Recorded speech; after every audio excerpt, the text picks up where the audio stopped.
We travel a lot. We regularly jump on planes to visit schools or private companies where we give keynotes, hold workshops, teach, or simply share ideas.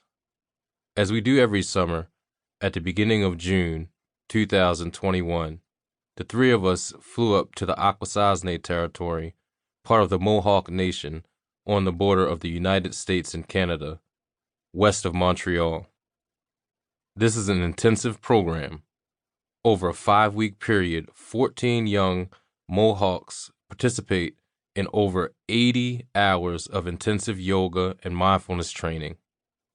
When they graduate, they are fully trained in our Mindful Leader program and ready to share this knowledge with other young Mohawks. That's not all. We also partnered with local community educators to provide mental health awareness training, guidance in managing a classroom, and traditional Haudenosaunee cultural education. We also teach basic skills essential for any future career path, managing finances, becoming confident at public speaking, building a strong resume, and resolving conflicts.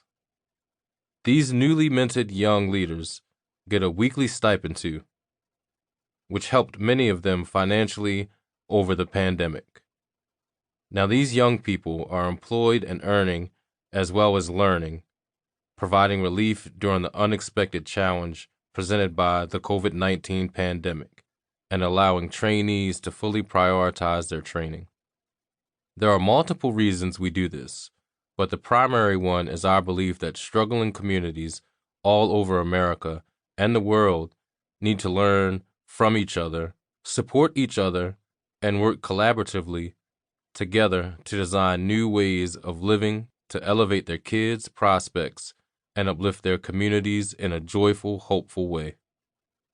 At the end of the book, you'll hear about how we encourage our students in Baltimore to become teachers themselves, or at the very least, actively share what they've learned with their family and friends. This is very purposeful. There's only 3 of us, and if we had to teach every class or mentor every kid, our program would have run out of gas years ago. Our goal is to seed communities all over the country and eventually the world with the techniques that will empower them to thrive and blossom in a way that conventional society, education, policing, and government policies actively squash. Uncle Will, hold on, you'll hear about him in a few, always told us that you have to wipe the dust off and let your inner light shine out. On an individual level, this is easy to understand. If you've ever had a deep meditation, you've experienced that sensation of clarity, calm, and acceptance. But it has bigger implications too. We interpret this as a light that has the potential to sweep across the world like a lighthouse, illuminating a rough sea.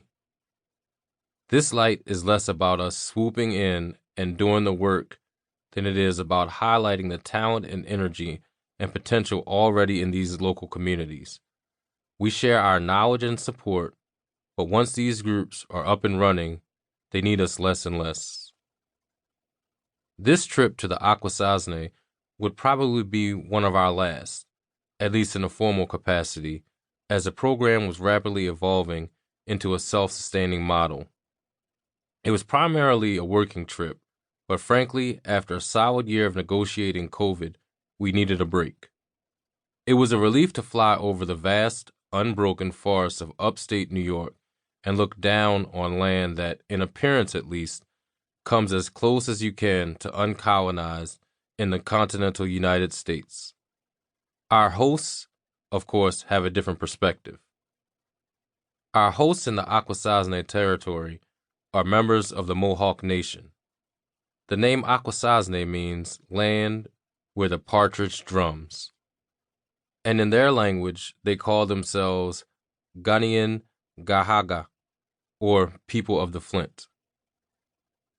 Like most First Nations or Native Americans, the Mohawk had a complex relationship with the early European settlers. In the 1500s, the Dutch arrived. Initially, relations were good. The Dutch suggested they were the fathers and the Mohawk were the sons.